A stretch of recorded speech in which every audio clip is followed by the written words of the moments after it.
Continuação da leitura da Lei nº 13.105, de 16 de março de 2015, Código de Processo Civil, Parte Especial, Livro 1, do Processo de Conhecimento e do Cumprimento da Sentença, Título 2, do Cumprimento da Sentença, Capítulo 6, do Cumprimento da Sentença, que reconheça a exigibilidade de obrigação de fazer, de não fazer ou de entregar coisa.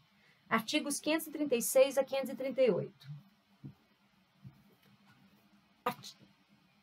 Capítulo 6. Do cumprimento da sentença que reconhece a exigibilidade de obrigação de fazer, de não fazer ou de entregar coisas. Seção 1. Do cumprimento da sentença que reconheça a exigibilidade da obrigação de fazer ou de não fazer. Artigo 536.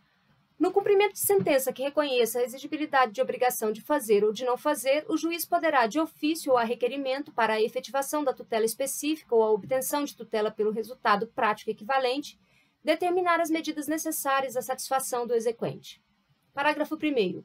Para atender o disposto no caput, o juiz poderá determinar, entre outras medidas, a imposição de multa, a busca e apreensão, a remoção de pessoas e coisas, o desfazimento de obras e o impedimento de atividade nociva, podendo, caso necessário, requisitar o auxílio de força policial. Parágrafo 2º. O mandato de busca e apreensão de pessoas e coisas será cumprido por 2 oficiais de justiça, observando-se no disposto no artigo 846, parágrafos 1º a 4º, se houver necessidade de arrombamento. Parágrafo 3º. O executado incidirá nas penas de litigância e má-fé, quando injustificadamente descumprir a ordem judicial, sem prejuízo de sua responsabilização por crime de desobediência. Parágrafo 4º. No cumprimento de sentença que reconheça a exigibilidade de obrigação de fazer ou de não fazer, aplica-se o artigo 525 no que couber. Parágrafo 5º. O disposto neste artigo aplica-se no que couber ao cumprimento de sentença que reconheça deveres de fazer ou de não fazer de natureza não obrigacional. Artigo 537. A multa, independente de requerimento da parte,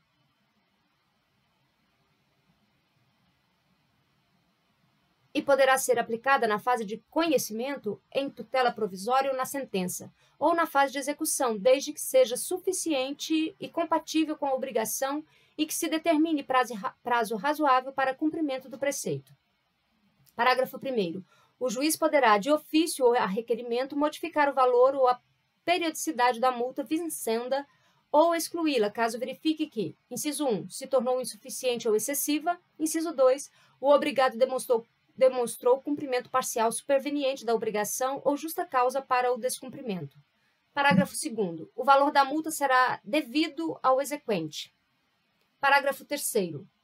Parágrafo 3º, que dizia: a decisão que fixa a multa é passível de cumprimento provisório, devendo ser depositada em juízo permitido o levantamento do valor após o trânsito em julgado da sentença favorável à parte ou na dependência do agravo fundado nos incisos 2 ou 3 do artigo 1042. Foi modificado e agora vale o parágrafo 3º, que diz: a decisão que fixa a multa é passível de cumprimento provisório, devendo ser depositada em juízo permitido o levantamento do valor após o trânsito em julgado da sentença favorável à parte. Redação dada pela Lei nº 13.256, de 2016, em vigência, que será lida posteriormente. Parágrafo 4º. A multa será devida desde o dia em que se configurar o descumprimento da decisão e incidirá enquanto não for cumprida a decisão que tiver combinado. Parágrafo 5º. O disposto neste artigo aplica-se no que couber ao cumprimento de sentença que reconheça deveres de fazer ou de não fazer de natureza não obrigacional. Seção 2. Do cumprimento de sentença que reconheça a exigibilidade de obrigação de entregar coisa. Artigo 538. Cumprida a obrigação de entregar coisa no prazo estabelecido na sentença, será expedido mandado de busca e apreensão ou de emissão na posse em favor do credor, conforme se tratar de coisa móvel ou imóvel. Parágrafo 1º. A existência de benfeitorias deve ser alegada na fase do conhecimento em contestação de forma discriminada e com atribuição, sempre que possível e justificadamente, do respectivo valor. Parágrafo 2º.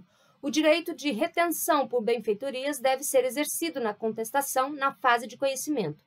Parágrafo 3º. Aplicam-se aos procedimentos previstos neste artigo, no que couber, as disposições sobre o cumprimento de obrigação de fazer ou de não fazer. No próximo vídeo, leremos o título 3 dividido em seus capítulos. Até lá. Obrigada pela companhia.